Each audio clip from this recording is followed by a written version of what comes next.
Bonsoir à toutes et à tous.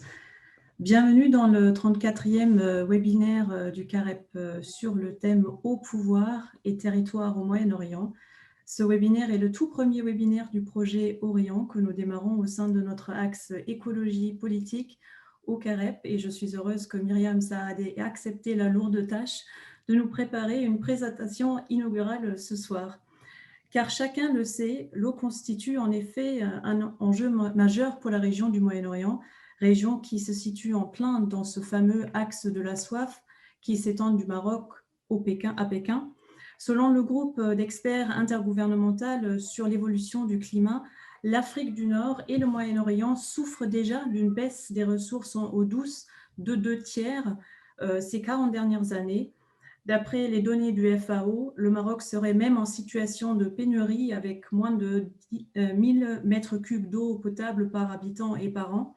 Et des pays comme l'Algérie, Israël ou le Qatar sont quant à eux en situation de pénurie extrême avec moins de 500 mètres cubes d'eau potable par habitant par an. Longtemps considéré comme un stock et donc comme une ressource pour la sécurité nationale des États et surtout pour la sécurité alimentaire, l'eau a été et est toujours au centre des enjeux géopolitiques de la région.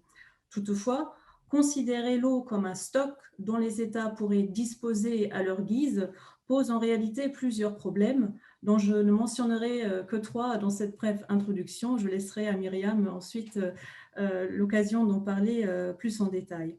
Donc d'abord, l'inégale répartition de cette ressource à l'échelle planétaire, mais aussi au sein même des États.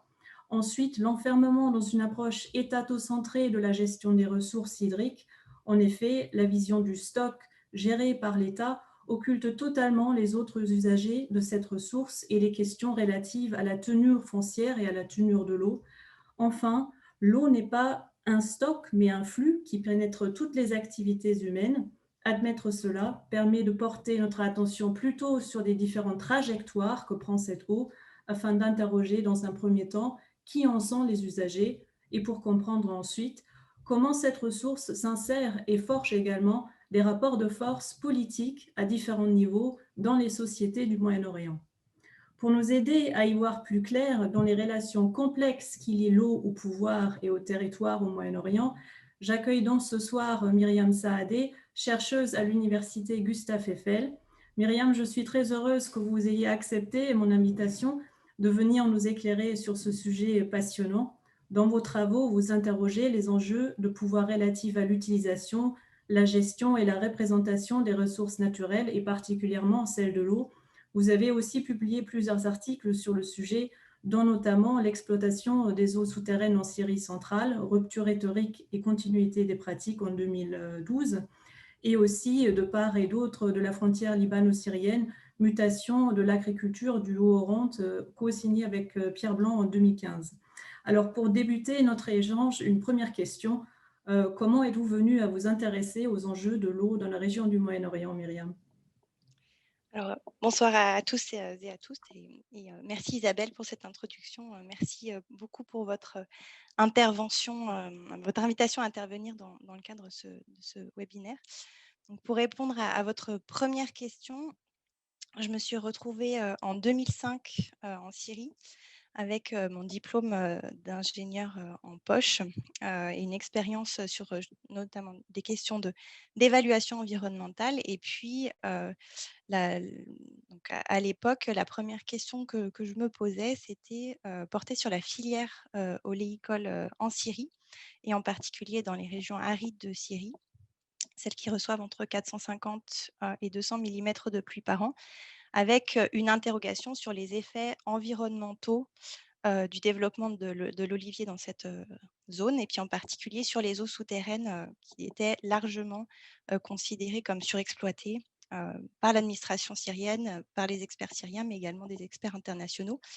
Et, donc, je débutais ma thèse sur ces questions-là, donc en géosciences, voire en ingénierie de l'environnement.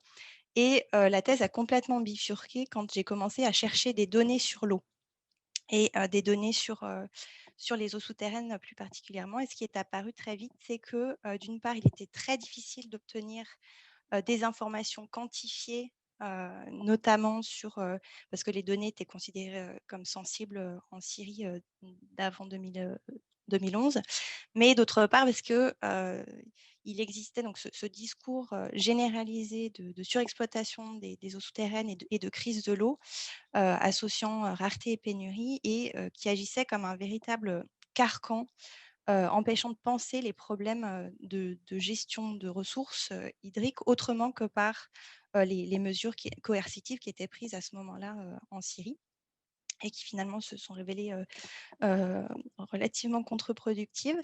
Et donc, je ne vais pas entrer dans le détail de ce qui a été ensuite ma thèse, mais ce n'est pas l'objet de cette intervention. Mais donc, la confrontation avec un discours convenu indiscutable, certains diraient, une received wisdom, selon les termes de Melissa Leach et puis de Robin Burns, en fait, m'a amené à creuser les fondements scientifiques de ce discours, et de les confronter avec les politiques publiques agricoles et des politiques de l'eau qui ont été mises en place dans cette région, tout en observant comment les usagers, en particulier les agriculteurs, louvoyaient entre contraintes climatiques, économiques et les restrictions d'usage de la ressource qui étaient imposées de manière assez violente et pas forcément tout le temps rationnelle, même d'un point de vue technique ou économique.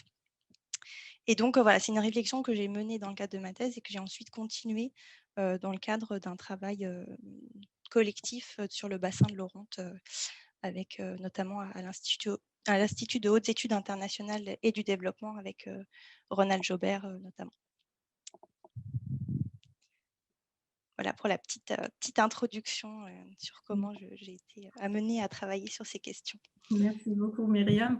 Eh bien, je te laisse dès à présent faire la présentation, puisque tu nous as préparé justement cette présentation inaugurale sur le thème, avec un diapo à partager. Donc, je m'éclipse pour l'instant et je reviens te poser quelques questions après.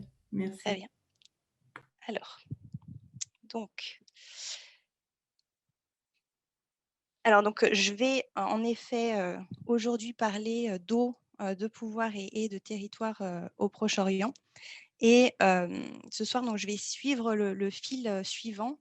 D'abord partir des grands discours sur l'eau au Proche-Orient, et en particulier des discours de rareté et de pénurie en lien avec cette fameuse crise globale de l'eau. Rareté et pénurie qui sont fréquemment présentées comme des possibles causes de conflits, donc les fameuses guerres de l'eau, mais de plus en plus, l'eau qui est présentée comme, dans la région, un vecteur de coopération. Et ce qui m'intéressera, c'est surtout de montrer qu'il y a en fait un continuum entre ces deux extrêmes, guerre et coopération. Mais donc, la maîtrise et le contrôle de la ressource en eau, donc associée à la ressource foncière, ne sont pas uniquement une question de rapport de force entre États.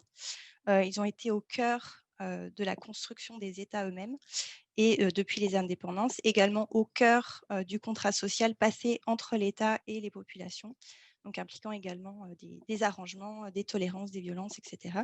Et avec également des réactions, des adaptations, des contournements de la part des usagers de l'eau qui, pour certains, se sont vus imposer des restrictions d'usage, voire se sont vus retirer leur droit d'accès à l'eau, et pour d'autres, qui ont eu un accès facilité aux ressources hydriques comme foncières.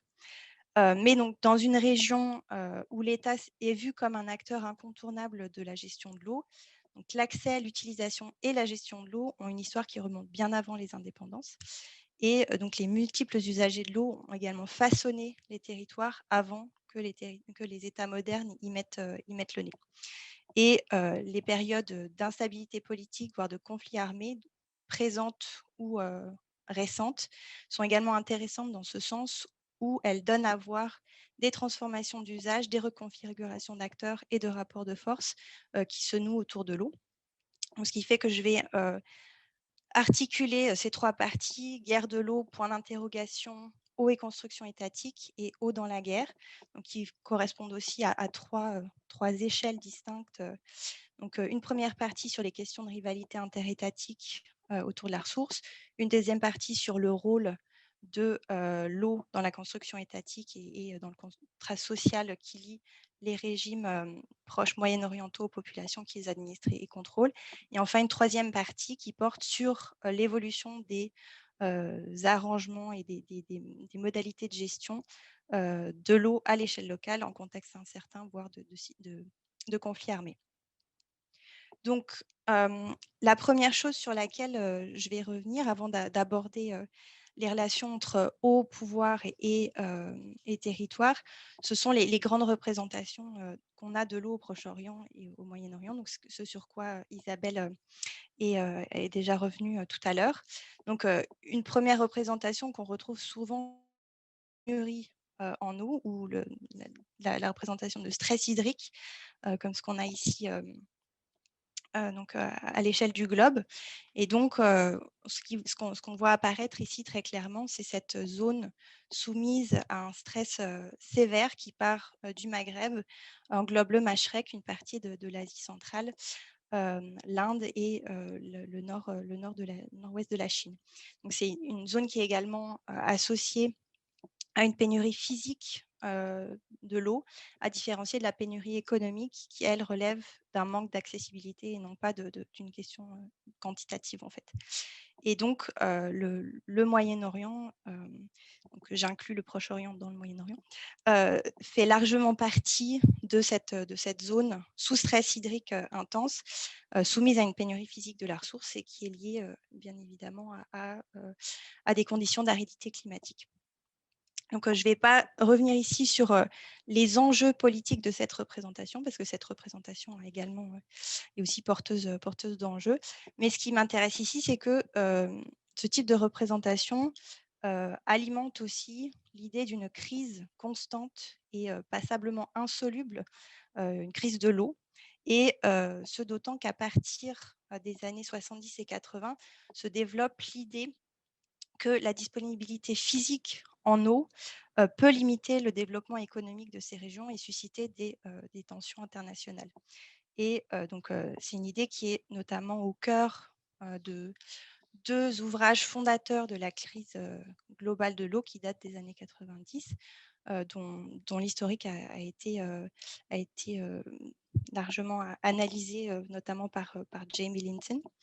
Et donc, le discours de crise de l'eau va être largement repris par les acteurs du développement travaillant dans le monde arabe. Là, j'ai quelques publications récentes, en tout cas relativement récentes, en particulier du Programme des Nations Unies pour le développement, donc, qui intitule un de ses rapports en 2013, Water Governance in the Arab Region, Managing Scarcity and Securing the Future, ou plus récemment un rapport de la Banque mondiale, Beyond Scarcity, Water Security in the Middle East and North Africa, et encore plus récemment Water in the Balance, qui met en parallèle les impacts économiques du changement climatique et de la pénurie en eau au Moyen-Orient.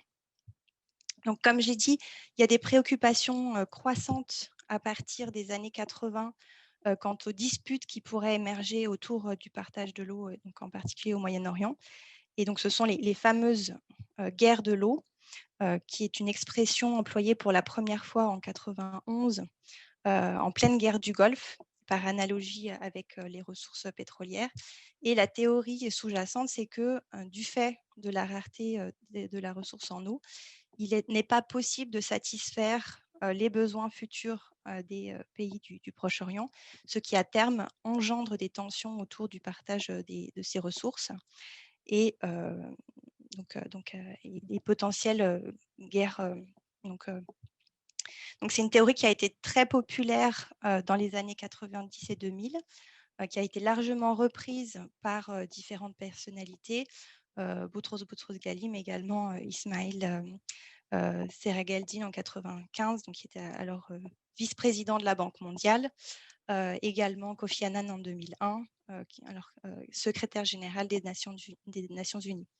Donc, c'est un concept qui a été largement débattu et critiqué, puisque dans les faits, il n'y a jamais eu, à proprement parler, à l'époque contemporaine, de guerre de l'eau, donc définie comme un conflit militarisé ayant pour seule cause une dispute autour du partage des eaux.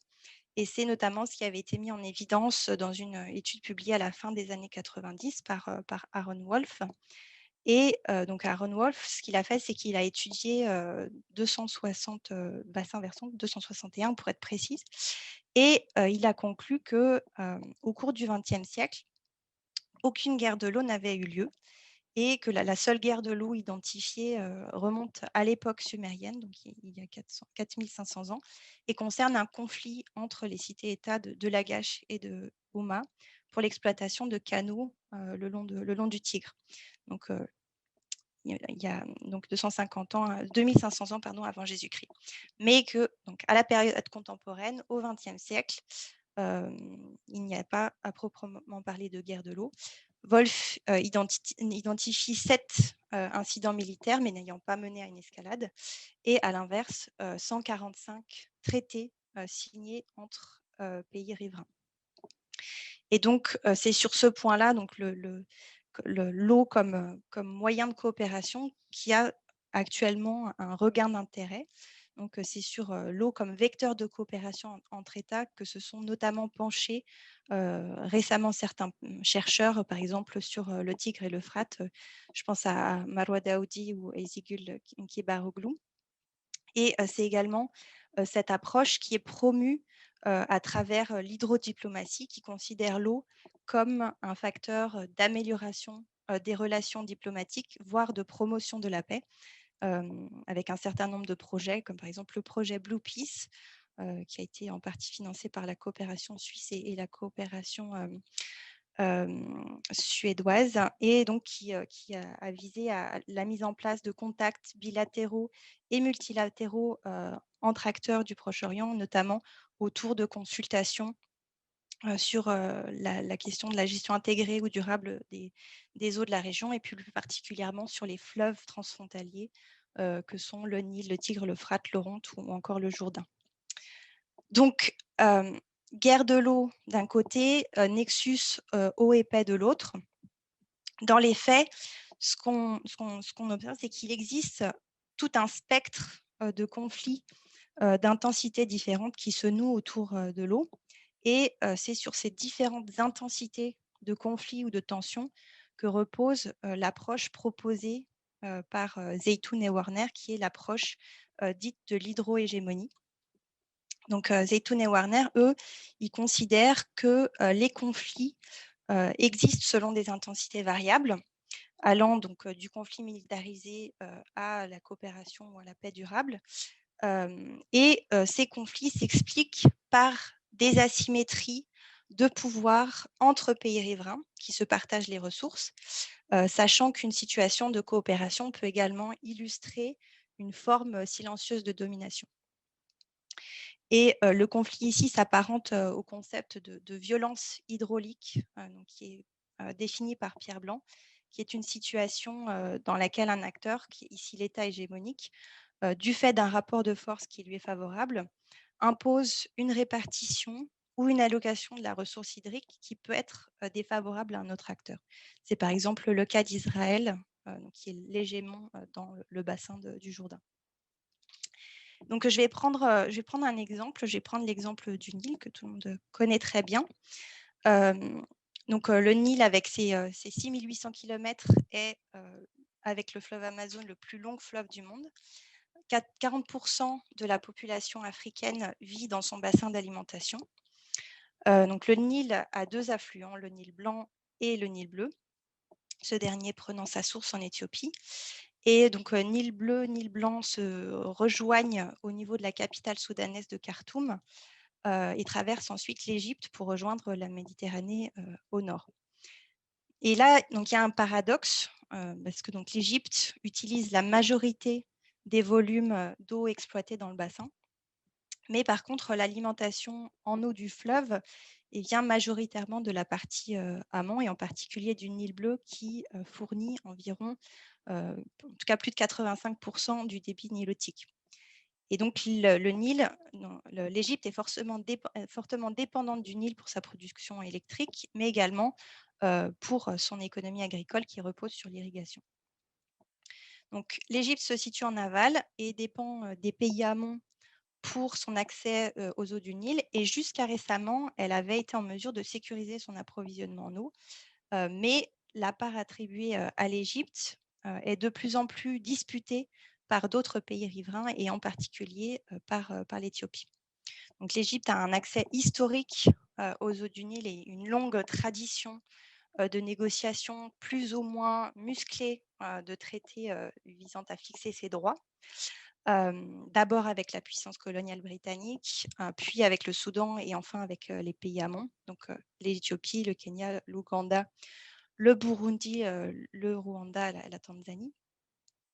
Et l'Égypte, jusqu'à présent, avait adopté une stratégie permettant de garder les pays amont sous sa sphère d'influence et d'abord en empêchant l'émergence de forces politiques qui puissent défier son hégémonie, ensuite en interférant avec les velléités de développement économique qui auraient pu entraîner un détournement d'une partie du Nil ou une baisse de débit. Mais l'asymétrie de pouvoir s'est modifiée petit à petit en faveur de l'Éthiopie, forte de ses alliances avec les autres pays amont du Nil, mais également avec d'autres acteurs internationaux et en particulier la Chine.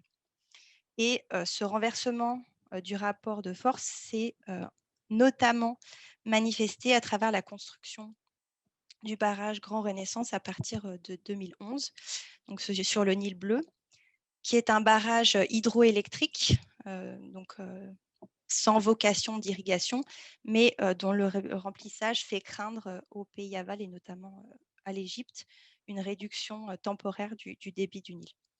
Donc, si on schématise l'évolution de la situation, en 2005, l'Égypte était en position de force, était en position de force par rapport aux autres pays nilotiques en disposant d'un potentiel d'exploitation important. Mais à l'heure actuelle, donc la capacité d'influence de l'Égypte sur les pays amont a fortement diminué, tandis que celle de l'Éthiopie a augmenté, ce qui pose la question d'un renversement de situation et d'une asymétrie de pouvoir en faveur de l'Éthiopie. Donc, jusqu'à présent, j'ai surtout parlé des rapports de pouvoir entre États, tout en insistant sur ce continuum entre guerre de l'eau et coopération. Et maintenant, ce qui m'intéresse, c'est de regarder comment l'eau s'inscrit dans la relation entre ces États et les personnes qui utilisent ces ressources, et ce depuis les indépendances. Donc, je vais aborder la question de la construction de l'État moderne et de la place de l'eau dans les différents arrangements et les violences qui ont émaillé les relations entre États et populations administrées et contrôlées. Donc, c'est difficile d'aborder la relation entre États modernes et eau sans faire un détour par le despotisme oriental de Wittfogel. Donc, dans les années 50, Wittfogel propose une théorie pour expliquer le développement de civilisations anciennes dans les régions arides par la mise en place et l'entretien de larges périmètres irrigués. Donc, son idée principale, c'est que le développement d'une organisation sociale politique particulière va s'organiser autour de ces systèmes hydrauliques. Et donc, dans les régions arides de Mésopotamie et d'Égypte, le développement d'infrastructures d'irrigation, les canaux, etc., eh bien, nécessite une force de travail très importante. Et l'organisation d'un tel travail va nécessiter une administration centralisée pour le coordonner et pour le contrôler. Donc, ça va donner naissance aux empires hydrauliques, chapeautés par un État autoritaire, puissant, stable et prospère. Et donc, le développement des systèmes d'irrigation, selon Wittfogel, précède la constitution de formes centralisées de gouvernement et va préfigurer en fait l'émergence d'États bureaucratiques et autoritaires. Donc, la théorie de Wittfogel, elle a été largement critiquée du fait qu'il n'y avait pas de preuve du lien entre despotisme et administration des systèmes d'irrigation, et en Mésopotamie plus particulièrement. Mais sa contribution a été centrale pour penser l'influence du développement de l'irrigation dans la construction étatique au XXe siècle.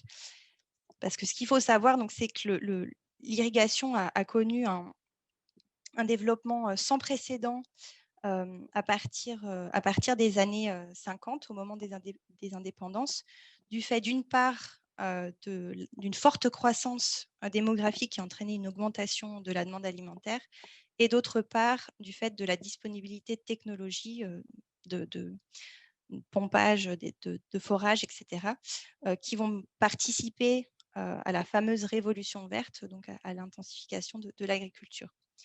Donc, le développement de l'irrigation a eu des conséquences sociopolitiques en transformant les relations de pouvoir, parfois en faveur des agriculteurs, parfois en renforçant disons des rapports asymétriques en faveur de l'autorité publique ou des détenteurs du foncier ou des investisseurs. Mais le développement de l'irrigation va également être au cœur de la construction étatique, en particulier dans des pays tels que l'Égypte, la Syrie, la Turquie ou encore Israël. Et ce, à travers la mise en place de grandes infrastructures hydrauliques, souvent associées à des réformes agraires et à une stratégie d'autonomie alimentaire. Et donc, ces infrastructures hydrauliques vont mailler le territoire et assurer, en tout cas en théorie, à l'État un contrôle des eaux et des terres. Et donc, c'est le temps de ce que François Moll appelle la mission hydraulique. Donc, de quoi il s'agit? Qu'est-ce que la mission hydraulique?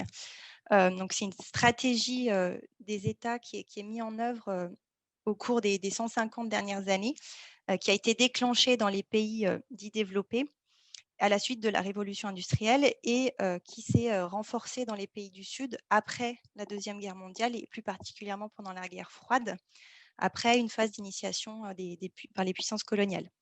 Et donc, pendant cette période, les États-nations du tiers-monde, en tout cas ensuite les pays en voie de développement, soutenus financièrement et techniquement, soit par les pays occidentaux, soit par les pays du bloc soviétique, ont développé l'irrigation par la mise en place de ces grands aménagements hydrauliques et en particulier les grands barrages. Donc, alors sachant que la mission hydraulique est toujours en cours dans certains pays comme la Turquie, l'Inde, la Chine ou on l'a vu, l'Éthiopie, pardon. Donc, les grands barrages sont souvent utilisés conjointement pour l'irrigation, la production d'électricité, mais également le contrôle des crues ou l'approvisionnement en eau domestique. Et la construction de ce type d'infrastructure, en fait, étant très coûteuse, elle requiert aussi une structure qui est capable de financer et d'apporter l'expertise technique. Donc, un État ou une organisation internationale telle que la Banque mondiale, qui est depuis la fin de la guerre froide le premier financeur de barrages dans le monde. Et ce qui explique que l'État a souvent un rôle central dans le contrôle et l'accès, dans le contrôle de l'accès et l'usage des ressources en eau et en terre qui sont liées à ces projets. Et également, le contrôle et la gestion de ces grands barrages sont également associés au développement d'une bureaucratie hydraulique ou d'une hydrocratie, comme pour également reprendre les termes de François Moll.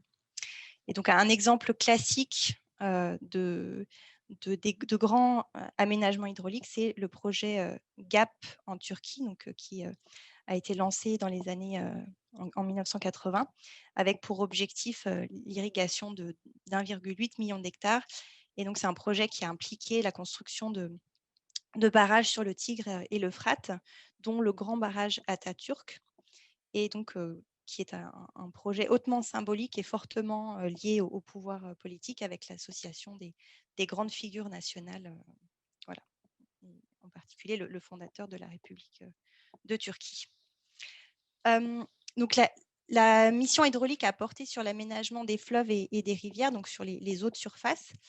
Mais paradoxalement, la très forte croissance de l'irrigation à partir des années 90 et des années 2000 s'explique en grande partie non pas par l'exploitation des eaux de surface, mais par l'intensification de l'extraction des eaux souterraines. Donc, et donc qui fait appel non pas à des systèmes d'accès d'exploitation collectifs étatiques, mais à des systèmes de gestion très souvent individuels, faisant appel à des investissements privés, voire parfois mettant en avant des systèmes d'exploitation de type capitalistique qui sont à, à contre-courant des projets qui avaient été mis en place au départ par les États. Et donc avec une irrigation aussi des terres souvent exploitées en pluvial avant, qui entraîne une très forte intensification de l'exploitation des eaux souterraines. Et donc pour illustrer ceci, je vais prendre l'exemple du bassin de l'Oronte, donc, qui est un fleuve partagé entre le Liban, la Syrie et la Turquie, et qui a donc fait l'objet du programme de recherche à l'Institut de hautes études internationales et du développement entre 2012 et 2016. Donc, le bassin de l'Oronte, c'est un bassin qui a une très longue histoire d'exploitation des eaux, de surface comme souterraine. Donc, il a été aménagé à différentes époques, notamment par la mise en place d'infrastructures diverses, des barrages, des canaux, des norias, des canates, qui ont permis aux populations d'occuper ce territoire tout en s'émancipant de l'aridité et de la variabilité climatique. Et donc, ces infrastructures ont une histoire ancienne et qui sont fortement liées aux structures sociales et politiques qui ont existé au cours du temps. Et donc là, je vais surtout m'intéresser à la période contemporaine et à l'aménagement du bassin dans sa partie syrienne, après le dessin des frontières donc, contemporaines, la création de la République de Turquie et l'accès à l'indépendance du Liban et de la Syrie. Donc, les infrastructures contemporaines dans le bassin ont été conçues pendant le mandat français, après la chute de l'Empire ottoman, et ont été complétées après la prise de pouvoir du parti Baas en 1963. Et donc la fin des années 50, le début des années 60 voit la réalisation de la mission hydraulique avec la construction de barrages de grande capacité comme les barrages de Rastan et puis de Mahardé, et qui vont être un préambule à l'aménagement de la plaine du Rab, qui est plus précisément la création des périmètres irrigués de Acharné et de El Rab, qui vont se constituer le premier projet de grande envergure de l'État syrien et qui précède notamment le projet de l'Euphrate. Et donc, ce projet va être mis en place parallèlement à l'application des lois de réforme agraire et à la mise en œuvre d'une politique agricole planifiée qui est partie intégrante de l'économie d'orientation socialiste qui est adoptée par le parti Baas, puis repris sous l'autorité de Hafez el-Assad à partir de 1970. Donc, le projet durable, c'est un véritable projet de société. Donc, puisqu'il consiste à transformer une région marécageuse et marginale en région agricole prospère. Le but de l'État étant la formation d'une société rurale, moderne et socialiste. Donc avec un projet politique derrière ces aménagements. Mais tandis que l'État tente de développer au maximum les eaux de surface, une intensification de l'utilisation des eaux souterraines se met en place en dehors de toute planification étatique, d'abord dans les régions de marges arides dans les années 50, ensuite dans les zones catégorisées comme pluviales et largement exclues de la planification agricole et des circuits de distribution des intrants agricoles, donc dans les années 70, et enfin, dans les années 90, à la marge des périmètres irrigués étatiques, suite notamment à des difficultés d'approvisionnement en eau de surface de ces derniers. Et donc les agriculteurs qui exploitent les aquifères vont être largement tolérés par l'administration syrienne qui n'applique pas la réglementation en vigueur qui vise à restreindre les extractions d'eau souterraine.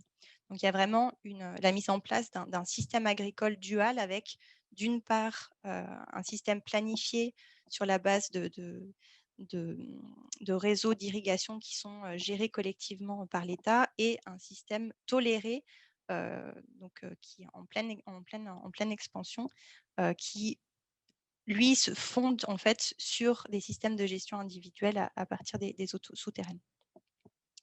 Donc les choses changent à partir des années 2000 avec l'application d'une réglementation qui s'avère contre-productive.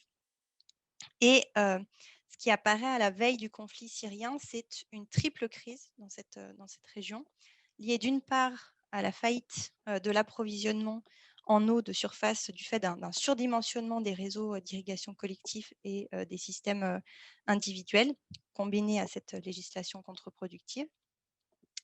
Et donc, également donc une deuxième crise agricole qui est liée au dualisme entre planification et tolérance, et qui est aggravée par un désintérêt progressif du régime pour l'agriculture irriguée et le secteur planifié de manière générale. Et enfin, une crise qui est une crise symbolique, une crise des symboles, euh, et qui en fait se démarque avec un discours officiel qui se démarque des discours officiels justement de l'agriculture comme étant un pilier de l'économie syrienne et un pilier de son développement. Et donc avec un changement de discours où l'agriculture devient responsable de la pénurie en eau, menace au développement économique, et en particulier avec l'idée que les agriculteurs exploitant les eaux souterraines sont les premiers responsables. Donc voilà, et ces trois crises participent à l'érosion de la base rurale du régime baathiste. Alors bien évidemment, l'idée n'est pas d'expliquer le conflit syrien par cette triple crise dans le bassin de l'Oronte, mais en tout cas de dire que cette situation contribue à expliquer la rupture du contrat social qui liait le régime baathiste et sa base populaire à la fin en tout cas à partir du milieu des années 90, et ce jusqu'à la fin des années 2000. Donc, ce qui m'amène à la troisième et à la dernière partie de mon exposé, qui relève cette fois-ci non pas des guerres de l'eau, mais de l'eau dans la guerre. Et guerre qui, cette fois, n'est pas comprise comme une guerre, guerre de l'eau entre États, mais comme un conflit complexe, mouvant, comme ce qu'on a pu observer en Syrie, entre Israël et Palestine, ou encore au Yémen, ou ce qui a pu être observé au Liban. Donc, l'eau dans la guerre, donc on peut schématiquement l'approcher de différentes manières. La première, c'est de dire que l'eau n'est pas forcément une cause, mais qu'en tant que ressource, il s'agit d'un moteur de conflit dans un contexte d'économie de guerre, et en particulier pour faire suite aux travaux de Samuel Le Billon et son article The Political Ecology of War. Une seconde manière est de considérer l'eau comme une potentielle arme de guerre, donc intégrée dans la stratégie militaire des belligérants, soit en tant que manœuvre militaire, soit en tant que moyen de contrôler un territoire ou de s'assurer des allégeances, par exemple via le contrôle de stations de pompage pour l'approvisionnement en eau potable, comme ça a pu être le cas en Syrie. Et donc une troisième approche consiste à analyser les dégradations des systèmes hydriques engendrées par les combats, par les pratiques liées à l'économie de guerre, ou encore aux stratégies d'adaptation des populations en place déplacées déplacées ou réfugiés. Et je pense notamment aux pollutions des eaux souterraines et de surface qui ont eu lieu suite aux destructions d'infrastructures d'extraction et de transformation de pétrole, et au développement des petites raffineries de fortune qui ont fleuri dans le nord-est de la Syrien après que l'État islamique se soit approprié une majeure partie de l'appareil extractif. Donc, une dégradation des systèmes hydriques qui entraîne des inégalités et des injustices environnementales sur un temps plus ou moins long. Et enfin, une dernière approche qui considère le conflit comme un moment de disruption des rapports sociaux comme de l'organisation des flux matériels, voire un dérèglement métabolique, pour reprendre l'expression d'Éric Verdey, qui va fortement modifier les relations, les interactions entre les systèmes hydriques, les territoires et les différents acteurs, et également modifier les modalités d'imbrication entre eau et politique. Donc, je vais prendre un exemple pour illustrer ça. Donc, qui est un exemple, qui est un projet en fait de réhabilitation d'un périmètre irrigué dans la plaine du Rouge. Donc, c'est toujours dans le bassin de l'Oronte. Donc, il y a un projet de réhabilitation qui a été mis en œuvre entre 2017 et 2018, donc pendant le conflit syrien. Et donc, c'est un projet qui a été en discussion. Et lorsque ce projet a été en discussion, l'accès à l'eau, que ce soit pour un usage domestique ou que ce soit pour un usage d'irrigation, était devenu problématique sur une large portion du territoire syrien après plusieurs années de conflit. Donc, dans le bassin de l'Oronte, l'approvisionnement en eau potable par personne avait diminué entre 2010 et 2017 de 50-75 litres par personne à moins de 20 litres par jour, avec de fortes disparités selon les zones. Et alors que le bassin contribuait à 25% de la production agricole totale en Syrie, les surfaces cultivées, en particulier les surfaces irriguées, avaient été réduites de 70% suite au conflit. Donc, les organisations internationales comme la Banque mondiale et puis les SQUA avaient initié des plans de reconstruction incluant la réhabilitation des infrastructures hydrauliques, mais les discussions de ce qui avait été appelé le jour d'après avaient été, en tout cas, étaient en 2017 et en 2018 largement au point mort du fait de la prolongation du conflit. Et également, ce qui est apparu, c'est que donc il y avait l'aide humanitaire dans la zone portait largement sur les domaines traditionnels de l'approvisionnement en eau potable et de l'assainissement, donc tout ce qui est WASH, et également sur l'aide alimentaire. Donc, ce qui fait que la réhabilitation des infrastructures d'approvisionnement en eau potable ou d'irrigation ne faisait pas partie de l'agenda des acteurs humanitaires à ce moment-là. Et donc, le projet de réhabilitation du Rouge a été initié dans le cadre du programme Oronte, donc, que j'ai évoqué précédemment, suite à des prises de contact avec différentes institutions locales et des agriculteurs, et donc qui souhaitaient remettre en eau une partie du périmètre irrigué situé dans cette plaine. Et donc qui était depuis 2012 sous contrôle des forces rebelles. Donc, avant le conflit, 15 000 hectares étaient irrigués dans la plaine, 6 500 à travers un périmètre irrigué étatique distribué entre 65 villages. De l'eau était pompée depuis une source et stockée dans un réservoir qui alimentait un réseau d'irrigation sous pression. Et le système avait cessé de fonctionner à partir de 2012 suite à la destruction de la station de pompage et à la destruction d'une partie du réseau. Et donc, de 2012 jusqu'au début du projet de réhabilitation, le système d'irrigation avait été laissé à l'abandon. Et donc, le projet qui a été proposé, donc qui a été porté par une association suisse, a consisté à remettre en eau 700 hectares, donc irrigués à partir des eaux souterraines. Et donc, l'eau devait être extraite à partir de puits forés dans les années 80 par l'administration syrienne. Et l'idée était de réhabiliter 6 km de canaux, donc avec différents travaux de nettoyage, de déminage, également de remplacement des pompes et de mise en place de générateurs. Et donc, avec un système de gestion par association d'usagers de l'eau et la mise en place d'un plan d'irrigation discuté avec des entrepreneurs syriens basés en Turquie pour assurer l'écoulement de la production agricole. Alors, le projet a rencontré plusieurs contraintes. La première, c'était la difficulté à attirer des financements parce que donc, une partie des actions humanitaires qui ont eu lieu en Syrie et particulièrement dans les zones hors contrôle du régime était financée par la diaspora syrienne, mais sur des montants, en tout cas les montants pour un projet d'irrigation étaient difficilement mobiles. En tout cas, ces réseaux étaient difficilement mobilisables pour un projet d'irrigation dont le coût était beaucoup trop élevé.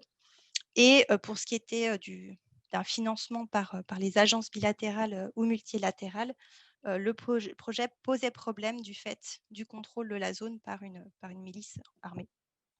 Et donc, le projet a finalement été financé et approprié par le Croissant Rouge qatari et après plusieurs mois de discussion.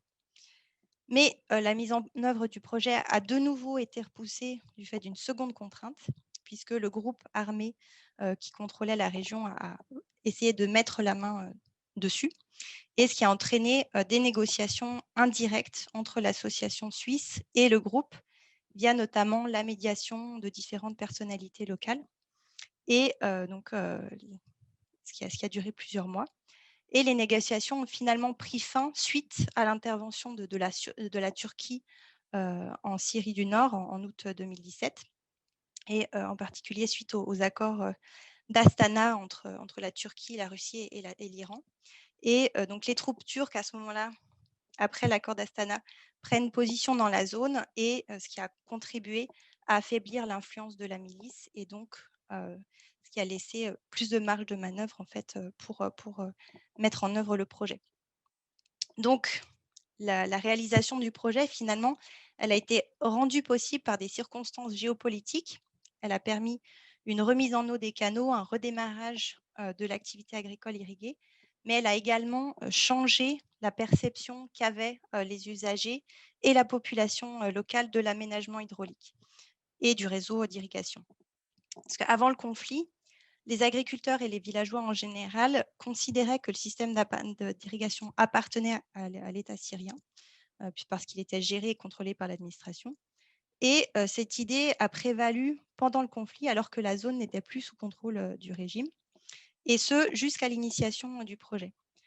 Et pendant les négociations préliminaires avec le groupe armé, donc qui ont impliqué notables, comités locaux et autorités coutumières, pendant les discussions autour des statuts de l'association d'usagers et de l'organisation des travaux de réhabilitation, eh bien, certains acteurs locaux ont commencé à considérer le réseau d'irrigation comme quelque chose qu'il fallait maintenir et entretenir.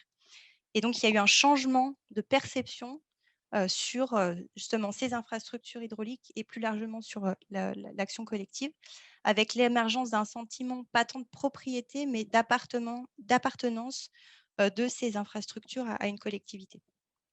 Et donc, ce qui est intéressant à travers ce projet, c'est de constater qu'il a été le lieu de changements sociopolitiques, a été le centre de multiples luttes de pouvoir n'ayant pas fait l'objet de violences physiques dans un contexte de conflit armé, et dont l'issue a été largement influencée par un contexte géopolitique dépassant totalement les enjeux locaux.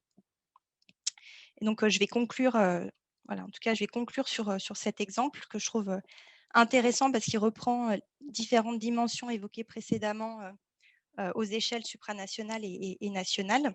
Et donc, la question de l'eau comme source moteur de conflit ou comme vecteur de négociation, donc, ce qui fait d'ailleurs l'objet d'une thèse à l'Université de Lausanne, celle d'Ahmed Hajjassad. Mais un exemple qui montre aussi que, en plus de l'imbrication entre eau et politique, eh bien, il y a une imbrication des échelles, et notamment l'intrusion du contexte géopolitique dans des problématiques locales d'accès à la ressource, impliquant associations et bailleurs de fonds étrangers, puissances militaires, etc.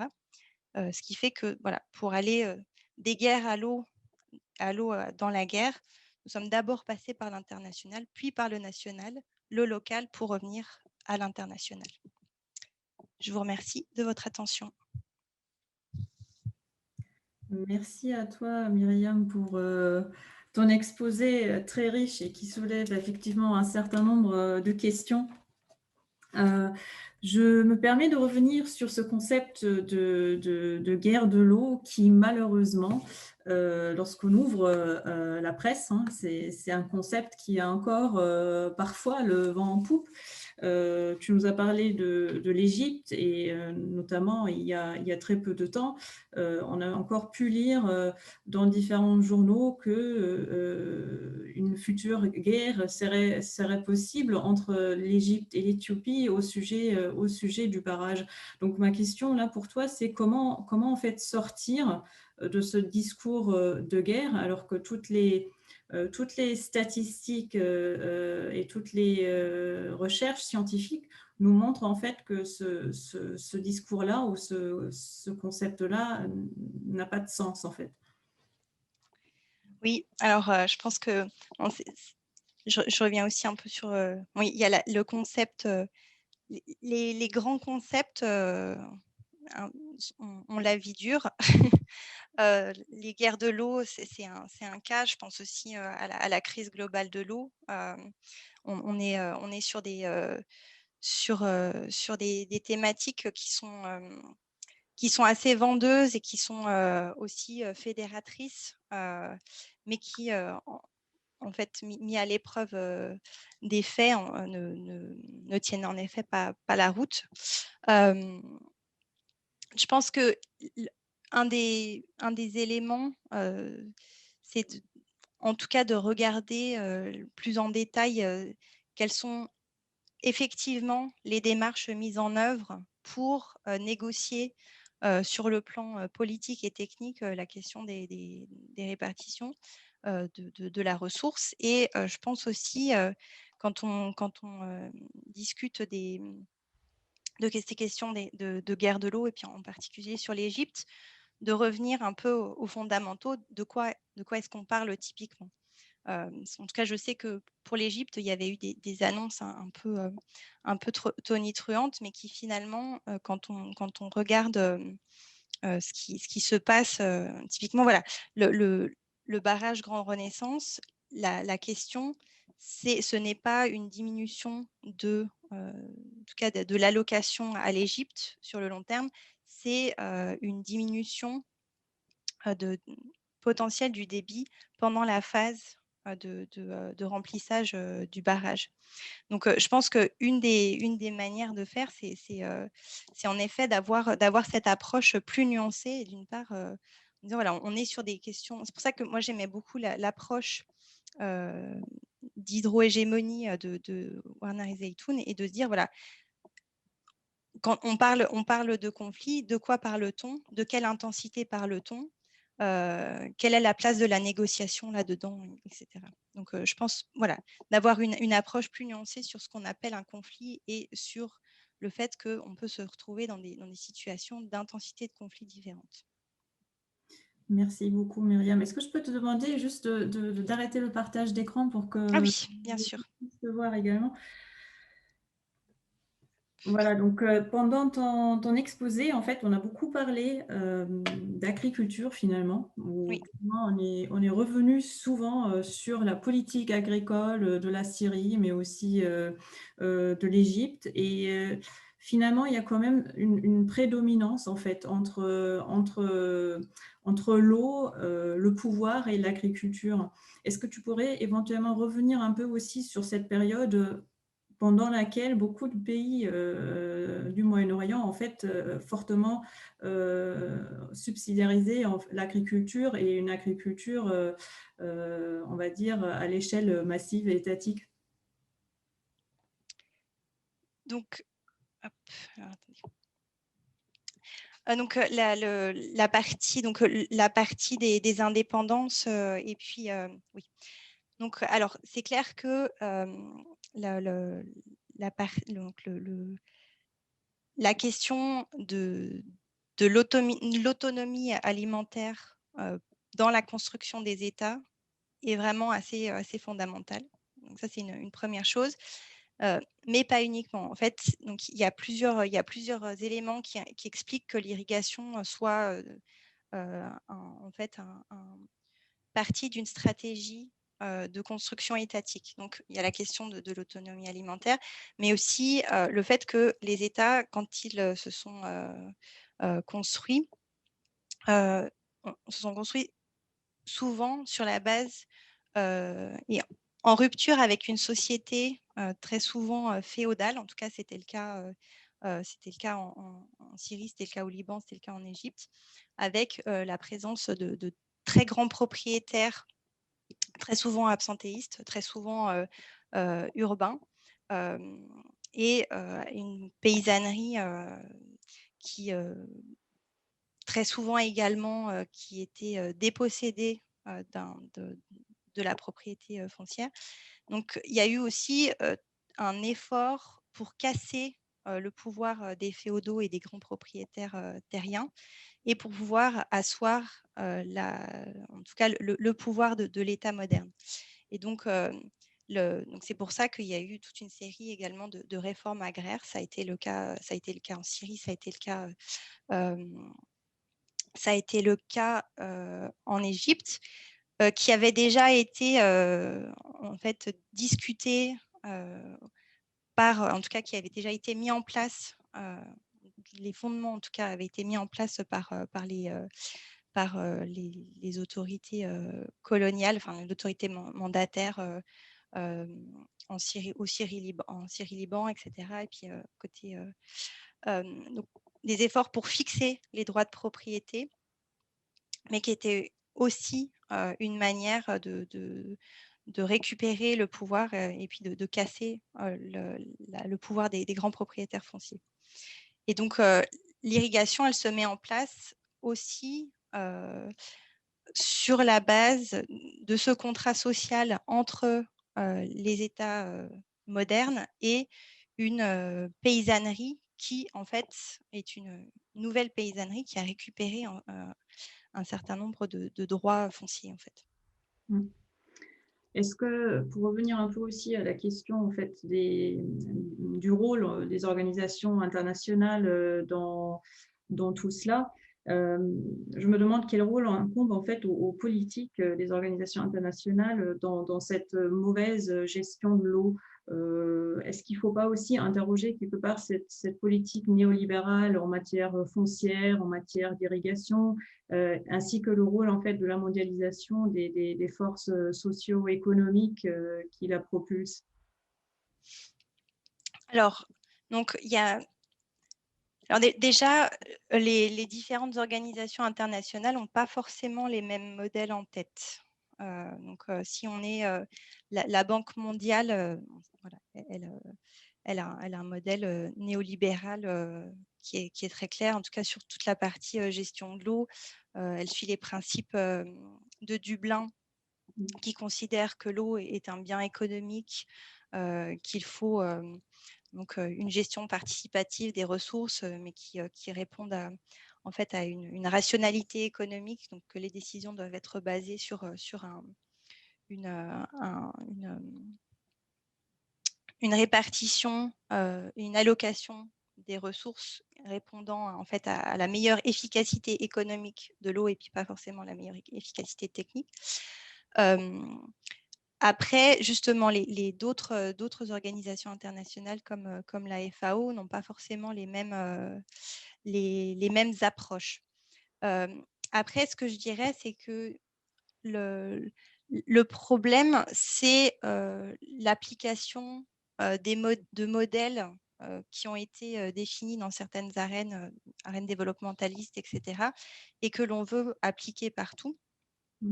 Et en particulier, alors moi, il y a la question de l'agriculture, mais il y a aussi la question de la gestion intégrée des ressources, par exemple. Et puis, ce que j'avais surtout, moi, de mon côté, vu en Syrie, c'était le fait que, voilà, on applique des recettes qui ont été toutes faites et qui ont été testées à certains endroits du monde, mais dans des contextes qui n'ont rien à voir avec les contextes locaux. Mais voilà, et ce qui est intéressant aussi, c'est qu'au niveau national et au niveau local, il y a des réappropriations, c'est-à-dire qu'il y a des prescriptions qui sont faites. Typiquement, la Banque mondiale, alors ça dépend des États, etc. Mais donc, là, je prends toujours l'exemple de la Syrie, mais donc la Banque mondiale, pendant de nombreuses années, avait été persona non grata en Syrie.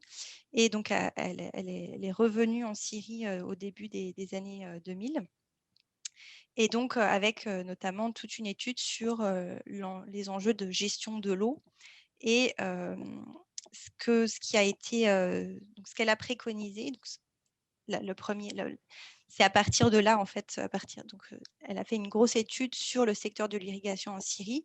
Et donc, le rapport qu'elle a sorti, que ces experts ont sorti, en fait, ont conclu que le gros enjeu de l'irrigation était la question de la gestion des eaux souterraines, qui étaient dans un état catastrophique, etc., etc. Donc, avec plusieurs prescriptions qui étaient dans la droite ligne des accords, enfin, des principes de Dublin. Et donc, avec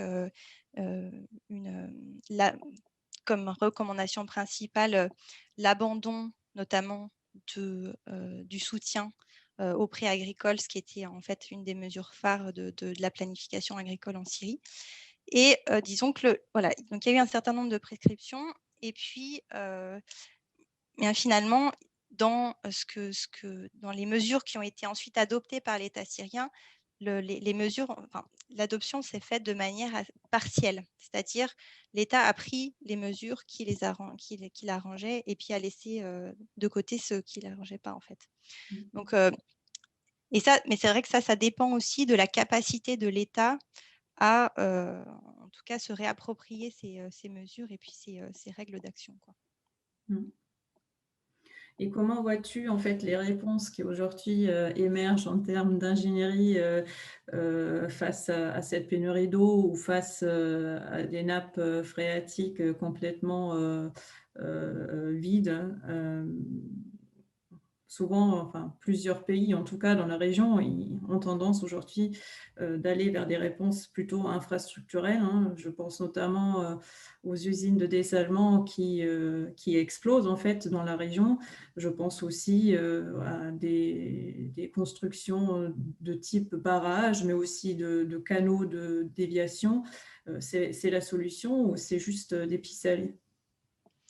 Alors, je pense que proposer une réponse technique à un problème de gestion de l'eau, c'est toujours la chose la plus facile à faire, parce que finalement, c'est ce qui est politiquement le moins compliqué, c'est la réponse la moins compliquée à apporter. Après, en tout cas, sur les questions des eaux souterraines, donc il y a eu énormément de travaux dessus. C'est extrêmement complexe à gérer et encore plus quand on a des aquifères qui sont de grande taille, en tout cas. Et je dirais que, alors après, il y a plusieurs modèles de gestion qui sont proposés entre un modèle de gestion étatique avec un contrôle très, très strict, coercitif, mais qui est en fait impossible à mettre en œuvre parce que trop, trop coûteux en moyens humains, financiers, etc. Et puis de l'autre, voilà, des approches qui sont plus dans la veine de ce qu'avait proposé Eleanor Ostrom avec les arrangements institutionnels, et donc la mise en place de règles d'usage, mais qui sont aussi, voilà, qui peuvent fonctionner plus ou moins pour des aquifères de petite taille, mais quand on est sur des grands aquifères, là, la question est plus problématique. Mais moi, en fait, ce qui par rapport à la question, à cette question-là, et puis la question de la gestion, de mon point de vue, le grand problème dans la région proche-orientale, moyenne-orientale, c'est que finalement, quand on parle de régulation de l'usage de l'eau, que ce soit l'eau surface et que ce soit des eaux souterraines, c'est qu'en fait, les règles d'usage ne sont jamais négociées avec les usagers. Donc, c'est toujours des discussions entre experts de cette hydrocratie nationale ou de cette hydrocratie internationale, donc des experts nationaux, des administrations ou des organisations internationales. Mais en fait, les usagers, eux, ne font jamais partie des discussions. Donc, que ce soit sur les objectifs qui sont fixés, voilà, est-ce qu'on est sur des objectifs de conservation de la ressource? Est-ce qu'on est, enfin, voilà, quel taux d'exploitation est-ce qu'on veut atteindre? Donc, ces objectifs-là ne sont jamais discutés avec ces populations, mais ce qui traduit en fait aussi les formes de régimes politiques qui sont en cours dans ces pays.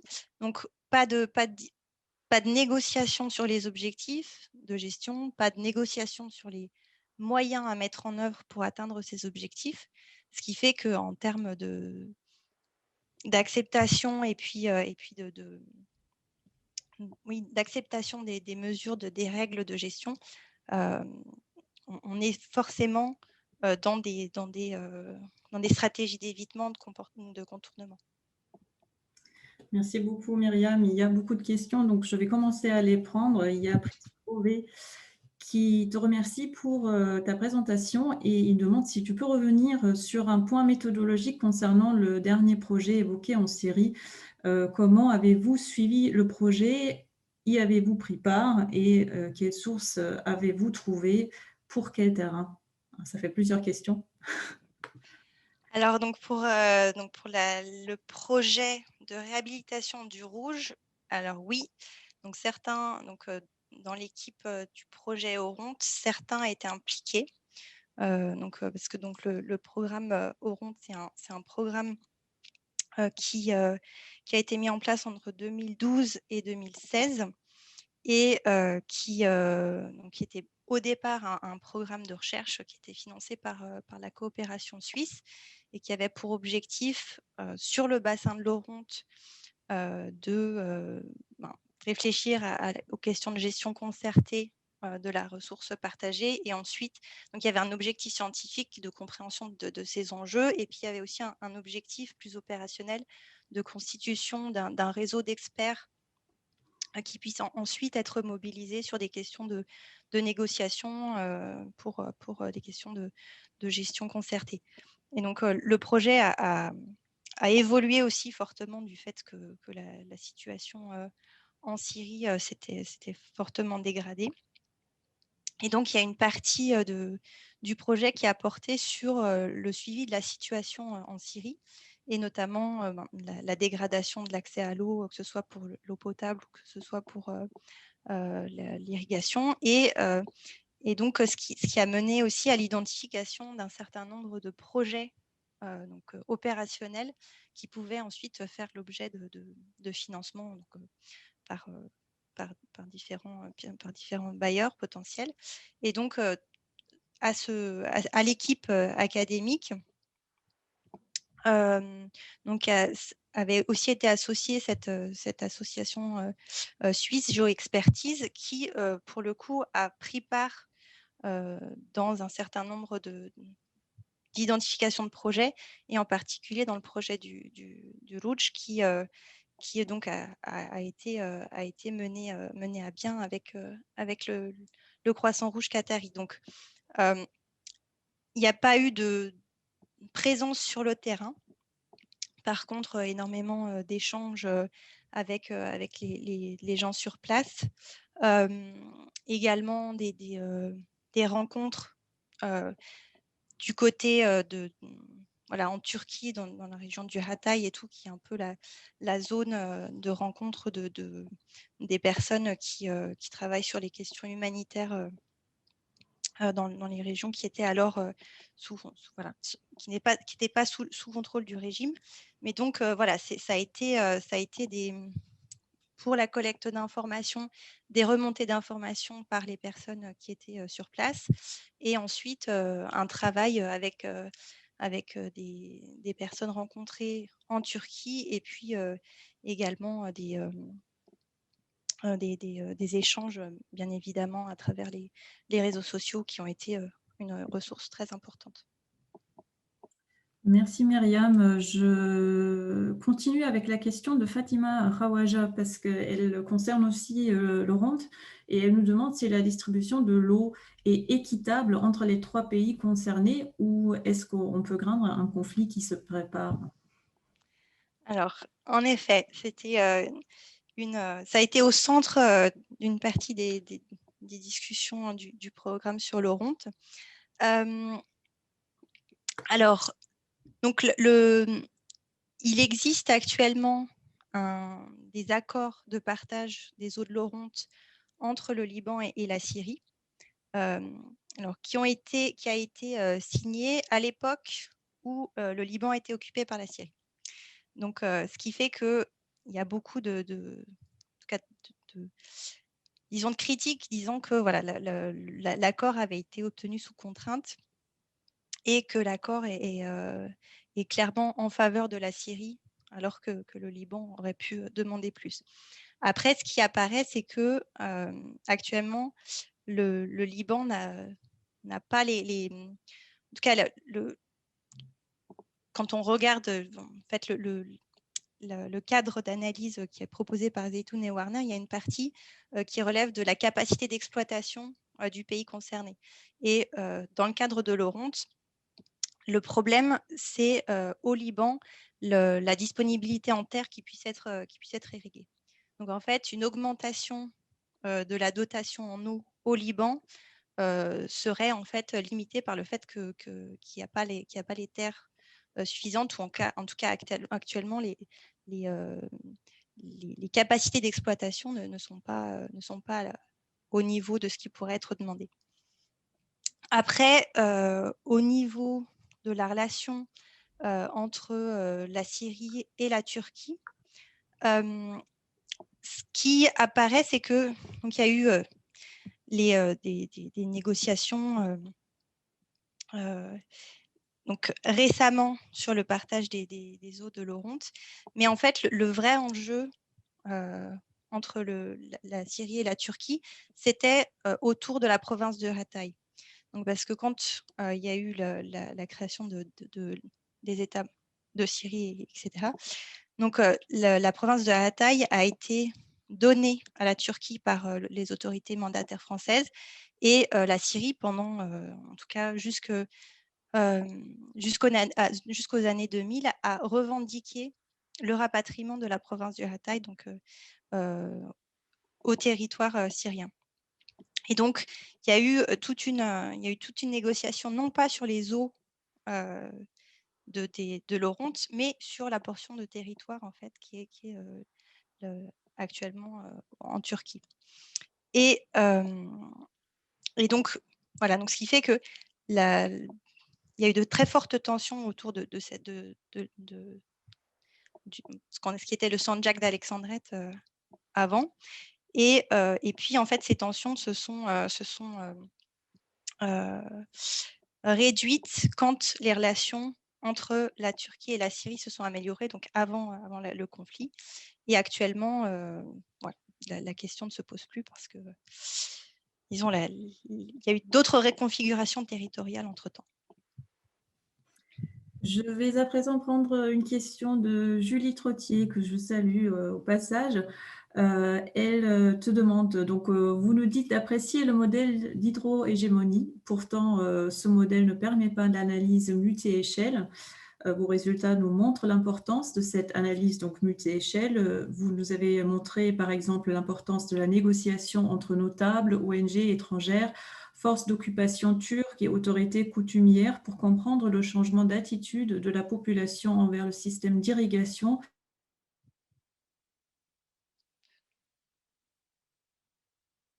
Allô ?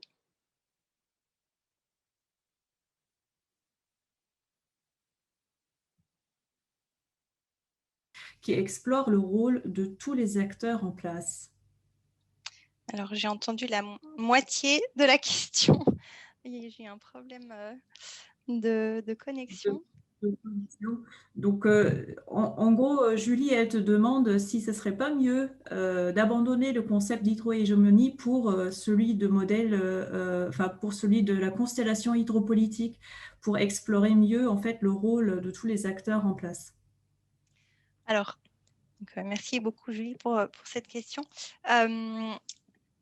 Alors, moi, en effet, ce que je trouve intéressant, c'est justement cette analyse multi-échelle. Parce qu'en effet, rester uniquement à l'échelle des États et uniquement considérer les États comme étant les seuls acteurs intervenant dans les questions de partage et de négociation autour des eaux, exclut, invisibilise toute une série d'autres acteurs, toute une série d'autres configurations.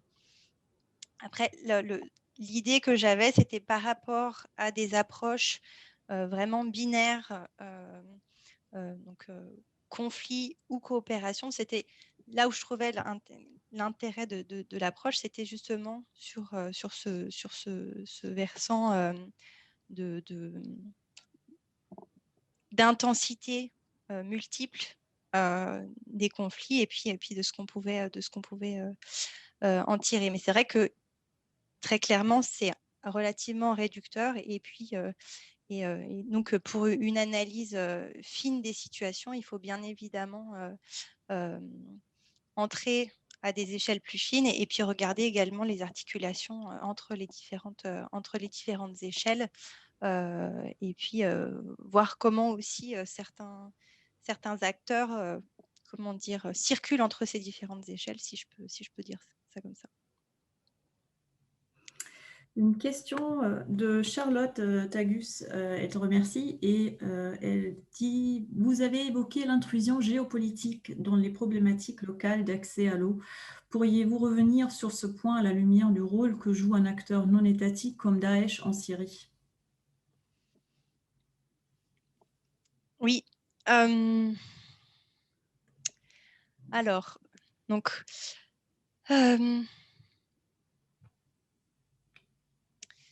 une question pas évidente. Donc,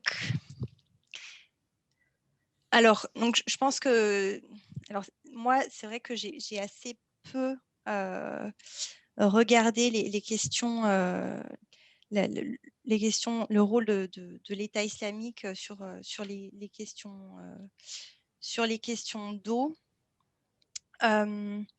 Mais alors, bien évidemment, donc après, là où j'ai du mal à... En fait, la question, c'est comment caractériser un acteur comme Daesh, en fait. Comment le caractériser, sachant que... Est-ce qu'il s'agit... Oui, donc c'est un acteur non étatique, mais qui à un moment donné avait des velléités de représenter justement une autorité avec un gouvernement et puis enfin voilà un système un gouvernement, un système de militarisation, enfin aussi, enfin voilà, le Daesh aussi s'est prévalu d'une organisation étatique avec le paiement de salaire, etc., etc. Donc voilà, en termes, alors c'est ça, c'est une première chose. Après, en effet, il y a une partie donc c'est un acteur donc qui a un rapport en fait au territoire qui est assez particulier. Et puis enfin, moi je voyais en tout cas sur la partie syrienne donc dans toute la partie notamment de la Badia syrienne, donc la question notamment des zones qui étaient sous contrôle de Daesh, les zones qui étaient sous contrôle du régime ou les zones sous contrôle d'autres milices, en fait, il y avait vraiment une partie, donc je ne réponds pas forcément directement à votre question, mais c'est plutôt en termes de contrôle des acteurs, de contrôle territorial des acteurs. Ils ont Daesh en fait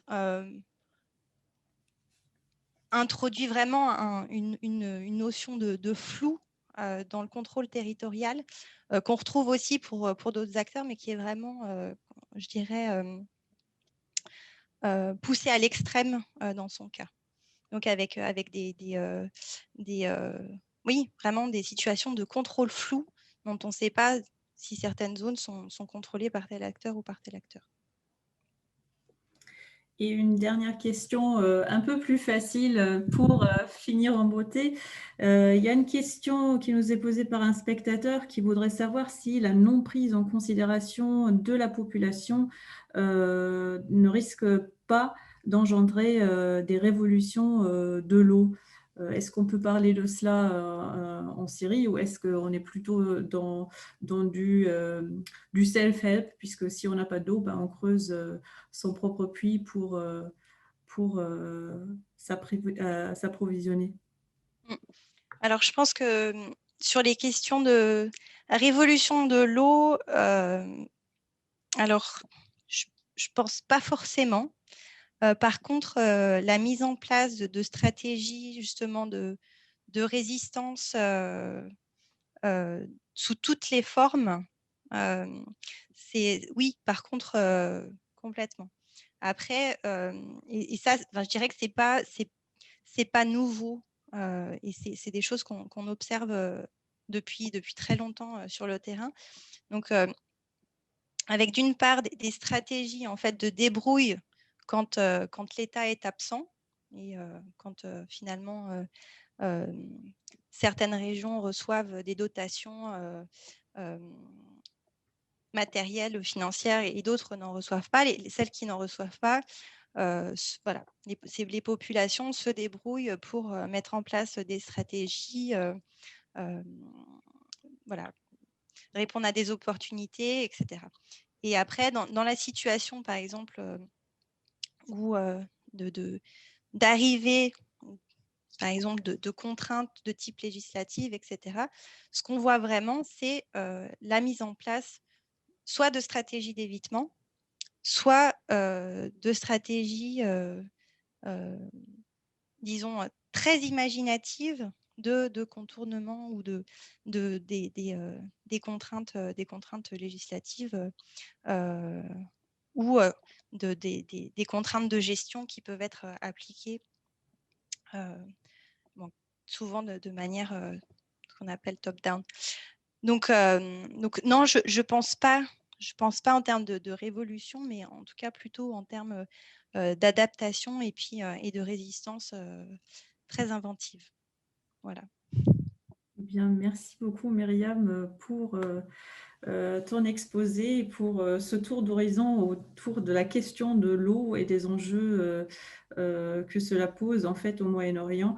On l'a vu, on parle beaucoup encore une fois d'agriculture et je pense qu'on n'aura pas fini entendre parler de cela.